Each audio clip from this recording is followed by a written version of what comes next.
In the pantheon of professional wrestling, few figures loom as large as Rowdy Roddy Piper. With a mouth as sharp as his kilt was short, Piper was a master provocateur, a man who could incite riots with a single promo and then escape unscathed like a tartan-clad Houdini. But beyond the scripted feuds and choreographed chaos, Piper harbored genuine animosities that blurred the lines between performance and reality. Imagine a man so unhinged he could cut a promo that made your own mother question if you were really her son.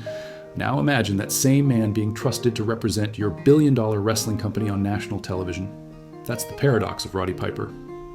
A wrestler who was somehow both the grenade and the guy screaming "catch" at the same time. Roddy Piper didn't walk into wrestling like it was a career. He crash-landed into it like a drunk Scotsman leaping off a moving train. Most wrestlers built a brand. Piper built a vendetta. He wasn't interested in winning titles or politicking his way into a bigger paycheck. He wanted chaos. He wanted heat. And most of all, he wanted to make sure that anyone who thought wrestling was a safe place got violently educated. He was, in every sense of the word, a psychopath with a microphone. Not the pretend WWE brand sanitized crazy. No, Piper was one wrong sentence away from making Goodfellas look like the Muppets. He once described himself as being too violent for real fighting.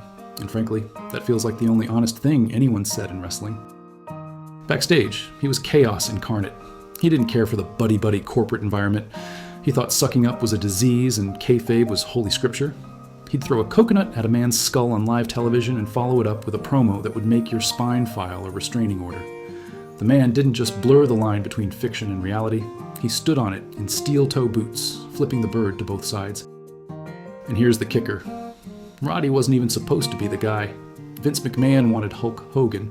America wanted Hulk Hogan. Your grandma, with her blue rinse perm and church hat, wanted Hulk Hogan. But without Piper playing the snarling, foaming lunatic foil to Hulk's heroic blandness, Hulkamania would have been about as exciting as a wet fart in a fog machine. So buckle up, because what you're about to watch isn't just a list of Piper's most hated rivals. It's a guided tour through 5 of the most nuclear shoot grudges in wrestling history.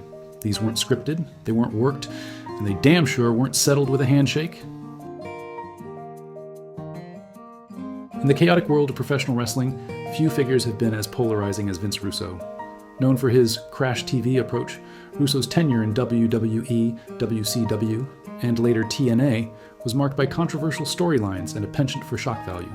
To traditionalists like Roddy Piper, Russo's methods were not just unorthodox, they were sacrilegious.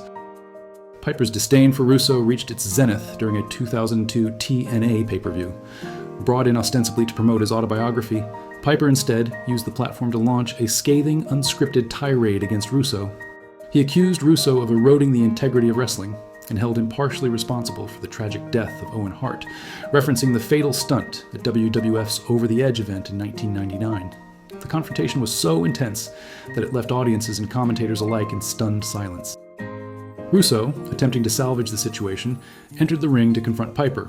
However, Piper dominated the exchange, even delivering a light slap to the back of Russo's head, a gesture that underscored the palpable tension between the two. The Harris brothers eventually intervened to prevent the altercation from escalating further. This incident wasn't an isolated outburst, but the culmination of years of animosity.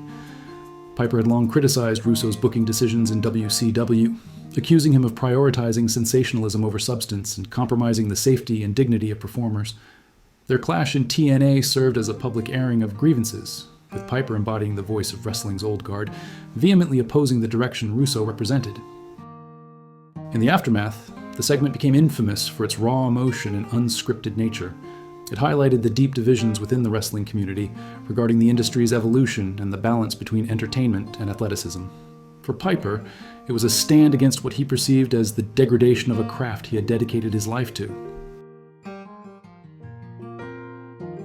Before I begin, I would just like it to be made clear. My humor here on these videos are for entertainment purposes only. If you take offense to any of it, then I apologize now. It isn't necessarily my views, as these are just funny little segments to try and put a smile on your face. So now that is out the way, let's dig in. Kevin Nash is like the wrestling equivalent of a department store mannequin. Tall, slightly off-putting, and impossible to take seriously. In the 90s, Nash was marketed as this towering figure, essentially a walking brick wall with the mobility of a giraffe on roller skates. Piper, being the no-nonsense Scotsman that he was, saw right through the towering act. When it came to Nash, Piper didn't just disagree with his wrestling style, he thought Nash was less big and more big-headed. Nash was pushed as the nigh unstoppable force of nature, but Roddy had no time for the 7-foot-tall version of a carnival barker. For Piper, Nash was the guy who would walk into the room, crack his knuckles, and proceed to tell you about the last movie he starred in. Except it was the last movie he wasn't in. For Piper, that didn't scream dominance, it screamed desperation wrapped in a leather jacket and a slowly growing bald spot. Piper hated how Nash coasted on his size, relying on it as if being able to reach the top shelf in a grocery store was a valid wrestling skill. Kevin Nash couldn't carry a tag team match if it had a load of sandwiches in it, Piper would snarl. And let's face it, Piper had a point. Nash would have struggled to carry a lunch order. The guy had more championships than charisma, and that's not an accolade you want on your wrestling CV. Nash's politicking backstage was another massive point of contention. Roddy thought the man couldn't navigate a decent storyline without a personal PR team, an attitude that ran through his entire career. Piper, being someone who earned every drop of heat he got, didn't like that Nash managed to coast through the business by looking dangerous without ever having to actually be dangerous. Mr. T might have been a sensation in the 80s with his mohawk and his "shut up fool" catchphrase, but to Roddy Piper, the guy was an oversized joke. Piper hated the macho tough guy act that Mr. T seemed to think he had a monopoly on. T might have been a household name in the 80s for the A-Team and Rocky III, but when he stepped into the squared circle, Piper didn't see a megastar. He saw a wannabe boxer with a screaming fan base. Roddy once famously said that the only thing more ridiculous than Mr. T's antics was his attempts at wrestling. While Mr. T pranced around like a well-fed peacock, Piper was there throwing real punches, not just flapping his arms and pretending like his shiny necklace was a weapon. Roddy had absolutely no time for the idea that Mr. T was somehow tough because of his streetwise persona. To Piper, Mr. T wasn't tough. He was just a grown man who got all his fighting knowledge from Rocky III and shopping in a mall.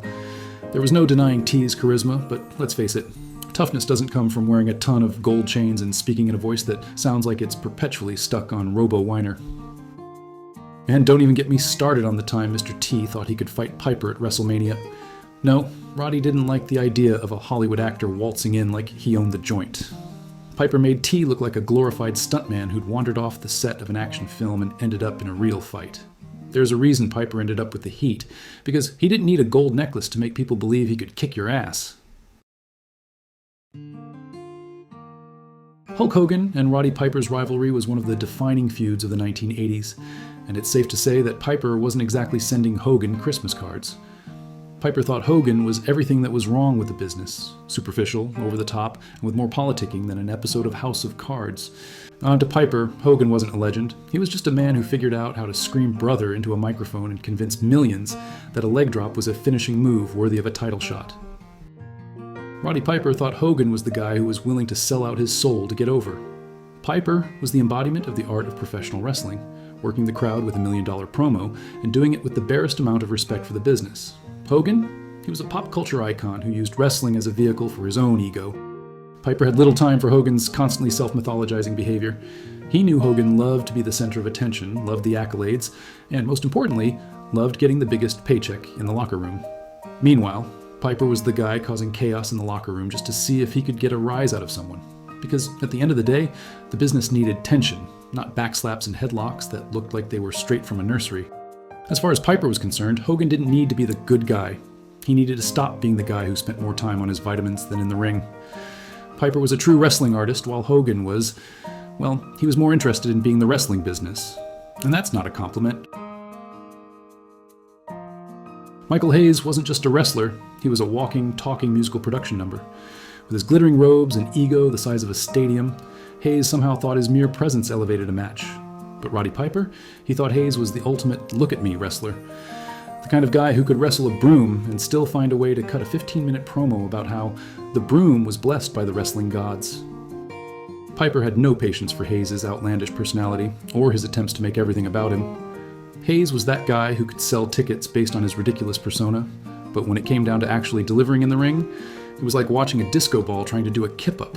It just didn't fit. When they crossed paths, Piper didn't just think Hayes was full of himself. He thought Hayes was just one promo away from launching a solo career as a musical wrestler. Roddy always felt Hayes' gimmick was more about flash than substance. It wasn't wrestling. It was Broadway with fewer talented performers and more questionable decisions. To Piper, Hayes' entire persona was a bad acid trip wrapped in sequins. And honestly, the Freebirds may have been an entertaining bunch, but if Roddy Piper had to sit through one more of their self-congratulatory speeches, he probably would have accidentally thrown a chair at someone's head. Roddy Piper didn't walk through wrestling. He stormed through it like a man who'd been ejected from a bar at birth and never stopped swinging. In a business where most guys learned to play the political game, Piper walked around like the Queen's Guard with Tourette's, dropping pipe bombs before CM Punk ever figured out how to lace his boots. Piper's shoot grudges weren't petty, they weren't jealous, they were philosophical. He hated phonies, manipulators, and anyone who treated wrestling like a paycheck instead of a battleground. Hogan, Hayes, Nash, Russo, and Mr. T weren't just co-workers he didn't like. They were, in his view, obstacles to truth. Piper believed that professional wrestling should be a brawl disguised as theater, not a circus run by egos the size of Saturn. In that sense, Piper wasn't just a performer. He was wrestling's mad prophet, shouting at the heavens from the top rope with a microphone and a switchblade tongue. Where others politicked, Piper provoked. Where others smiled through interviews, Piper made threats that made HR departments across North America break into cold sweats. And where others kissed Vince McMahon's ass so hard they needed a dental plan just for their tongues, Piper would bark back, "You think I won't shoot on you on live TV, pal?" Even his exit from this world had Piper energy. When he passed in 2015, the wrestling world didn't just mourn, it stopped and said, well, damn, the world just got a lot less interesting. He didn't live long enough to see some of his enemies humbled, but you can bet somewhere up there, or possibly down below based on his preferred mic skills, Piper's watching the business and still grumbling, that guy still sucks. In the end, Rowdy Roddy Piper was a lightning storm in a kilt, brilliant, terrifying, and completely untamable. He didn't want to be your friend. He wanted to shake the foundations of the business with a coconut, a scowl, and a smirk that said, "If you don't like me, good." Thanks for watching.